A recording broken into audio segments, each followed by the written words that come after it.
What is up, Ultimate Ninja Chicago? Derek here for week 8 of the league, last week before the championship. So let's jump right into the course. Today the course limit is 3 minutes. You'll also have 2 people that you can have on the course with you. 1 person for chalk, 1 person to help film. Let's jump right into it. First obstacle starts here on the green box. It is called Bounding Over Mountains. You'll hit the trampoline over the parkour box. You can use your hands and feet onto this trampoline to the parkour box, using your hands and feet, and then dismounting on the green. All right, any touching of the blue floor, even incidental, is a end of the obstacle for that, so make sure you're staying away from the blue floor at all times. It is a 3-point obstacle. You get your first point when you touch this parkour step, second point when you touch this parkour step, and your third point on the dismount. You'll then come over here to the quick slide. You will take this ring, slide it down to get to this ring, and then you will use this ring to slide down and dismount onto this red pad here. This is a 3-point obstacle.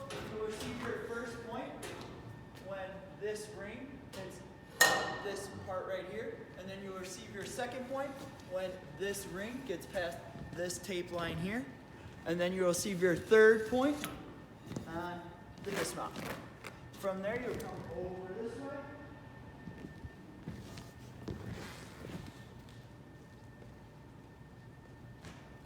next obstacle starts here on this red box. It's called Sharp Incline. You will go up the balance beam using your hands and feet if you'd like. Up the beam. You are not allowed to use the front of the step at all. You can use the top and the back, but this front right here is off. Hands and feet on the beam to get to here. Then you can use your hands and feet on this side of the step to get to the black bars. No using the green, only the black bars here. To this black bar, to dismounting on the red. This is a 4-point obstacle. You receive your first point when you get to the top of the step. Second point when you touch this beam. Third point when you touch this beam. And your fourth point when you reach the red. You will then come around here to the cube fall. You will use your hands and feet on these cubes here, or the jump boxes, to get to the blue dismount. All right, you'll see when I do it in the course runs, these boxes are far apart, and what the idea of the obstacle is to ride these down, get to this one, ride it down, get to this one, and then dismount onto the blue. You are allowed to use your hands and feet. There's no incidental contact allowed on this obstacle with the wall or the floor, so make sure you're keeping your feet and hands away from the wall and floor. All right, it is a 3-point obstacle. You receive your first point when you touch this box, second point when you touch this box, and your third and final point on the dismount. From there, you will come over to the double steps. Double steps will start here on this one. You can move your hands as high as you need. Go all the way up, around, and dismounting onto the green pad here at the end. This is a 3-point obstacle. You receive your first point when you get to step number 6. Second point when you touch any step on the second side. And your third point on the dismount. From there, you will come up onto this red box here to the cliffhanger. You will use the cliffhanger. You are allowed to use the red or the blue holds on the first panel, but you are not allowed to have your hands over the gray. Only the blue holds or the green cliffhangers. You will go from there and dismount on this box here. This is a 5-point obstacle. You receive your first point when you touch this blue hold or reach past it. Second point when you touch this board. Third point when you touch past the tape here.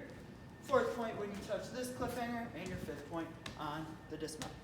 You'll stay on this dismount pad, and you will start your next obstacle, which is called Chuck It to the Side.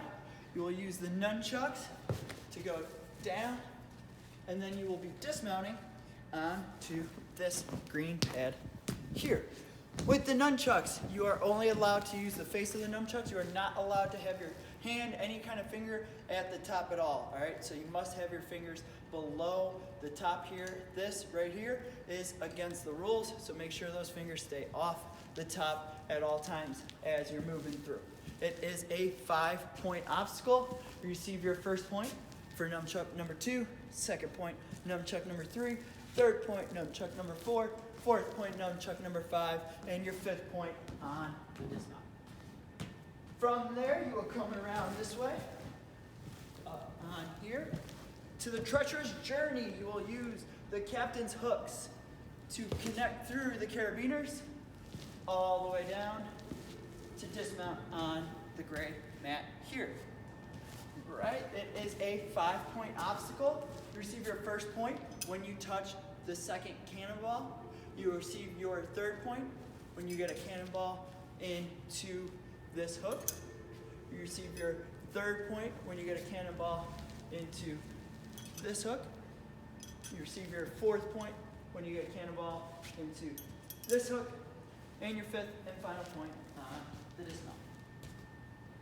And then from there, you will come over to your last obstacle, which is the warped wall. Same rules apply as every time we've had the wall. First wall is 1 point, second wall is 2 points, third wall is 3 points, and then you must pull yourself up and over the wall you choose. If you use a lower wall to traverse up and over, then you get only the points for the lower wall that you use. Your time will stop once you come either down the stairs and hit that buzzer.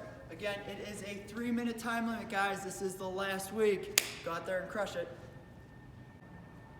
All right, guys, here's your full course run. Pay attention.